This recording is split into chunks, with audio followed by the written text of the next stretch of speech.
Let me ask you something real. When's the last time you weren't worried about something? I'm talking about money, health, your job, your kids, your future, even something someone said, or even something someone might have said. You know what I mean? Your mind starts spiraling before your feet even hit the floor. And it doesn't stop. Not when you're working, not when you're eating, not even when you're trying to sleep. But here's the hard truth.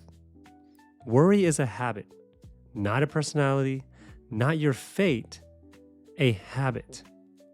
And today, we're going to break it.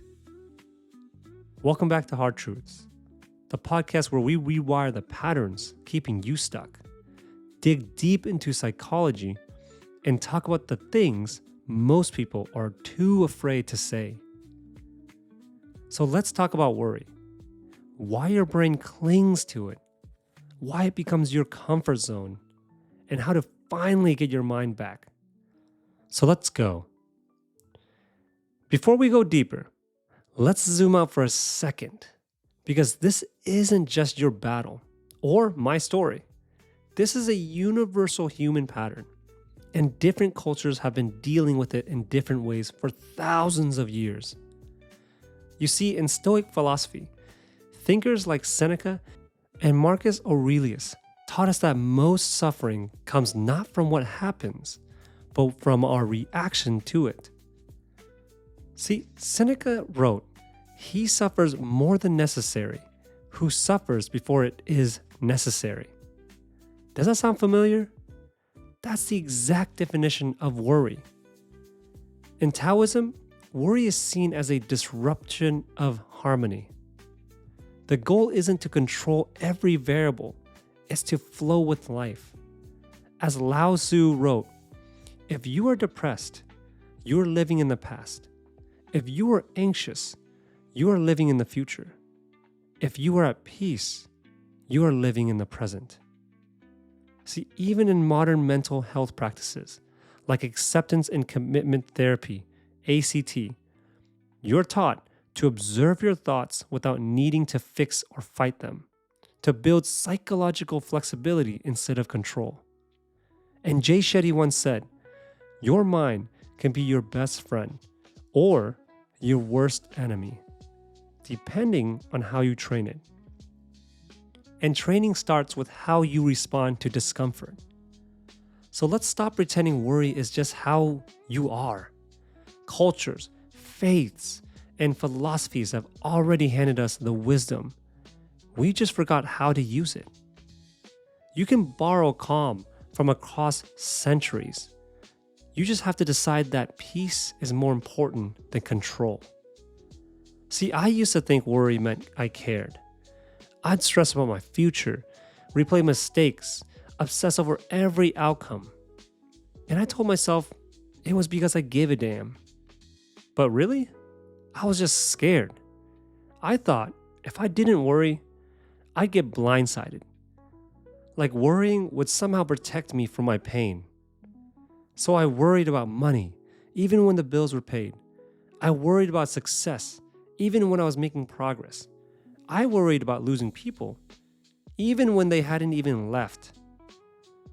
And one day, someone so close to me came to me and they said, "Danny, you're trying to solve problems that don't even exist yet."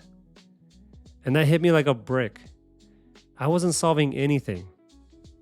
I simply was just rehearsing pain. So let me ask you something. Have you ever done this? Sat in bed thinking about a conversation that hasn't even happened yet, obsessing over something that could go wrong before it even existed? How about trying to mentally prepare for every possible failure, even when you're doing just fine? Because that's what I was doing, and I called it responsibility. But what if it's not responsible? What if it's just self-destruction and we just labeled it as responsibility? That's what I realized. Worry was my attempt at control, but it wasn't keeping me safe.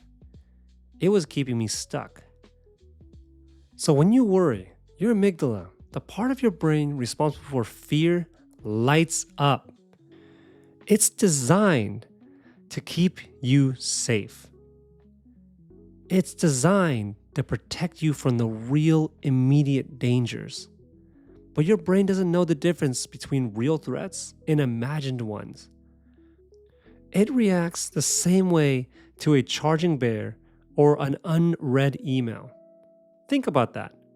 Your nervous system fires off as if your life is on the line, even when all that's in front of you is a blinking cursor or a calendar invite. It's like pulling a fire alarm over a candle. The reaction is real, but the danger isn't, you see? And that just becomes your default. It's exhausting and unnecessary. And thanks to neuroplasticity, the more you engage in worry, the more deeply it becomes wired into your brain. This is called anticipatory anxiety.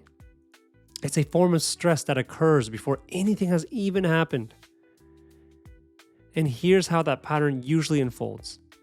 You have a thought. Maybe it's subtle, maybe it's big. Then you feel fear kick in, and that fear turns into worry. You try to calm yourself down with some reassurance, but then, boom, your brain circles back with more doubt. And suddenly, you're right back at the beginning, stuck in a mental hamster wheel. That's the worry loop. It feels endless because it feeds on itself.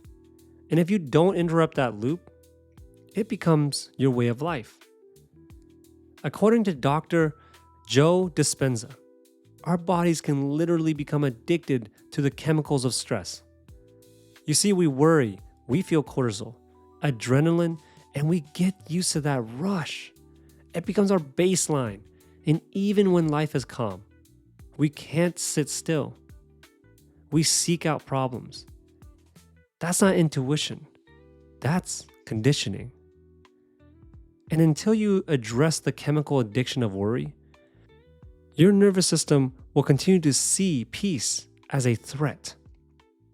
You see, worrying isn't just a feeling, it's a habit loop. And like any habit, it can be rewired. So here's 4 clear things I personally do. Number 1, I notice it. I ask myself, is this a worry loop? Second, I interrupt it.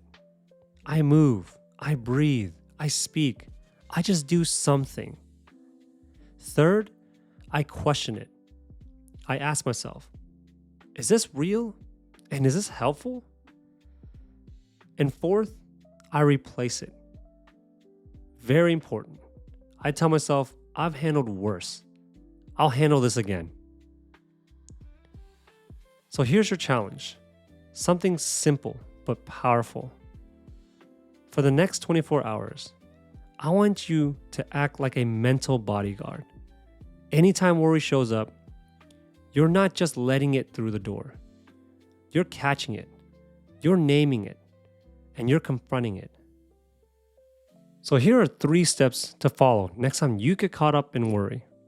Step number 1, label the worry. Don't just think it. I want you to name it.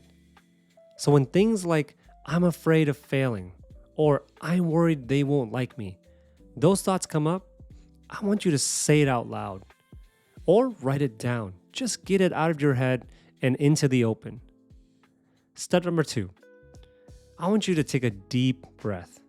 Literally stop whatever the hell you're doing. Breathe in. Breathe out. Let your nervous system reset. It's not about calming down completely. It's about disrupting the momentum. And step number 3, talk back to it. Not aggressively, just firmly. You can say something like, this is just a thought. It's not a truth. Or, right now, I'm safe. Right now, I'm okay.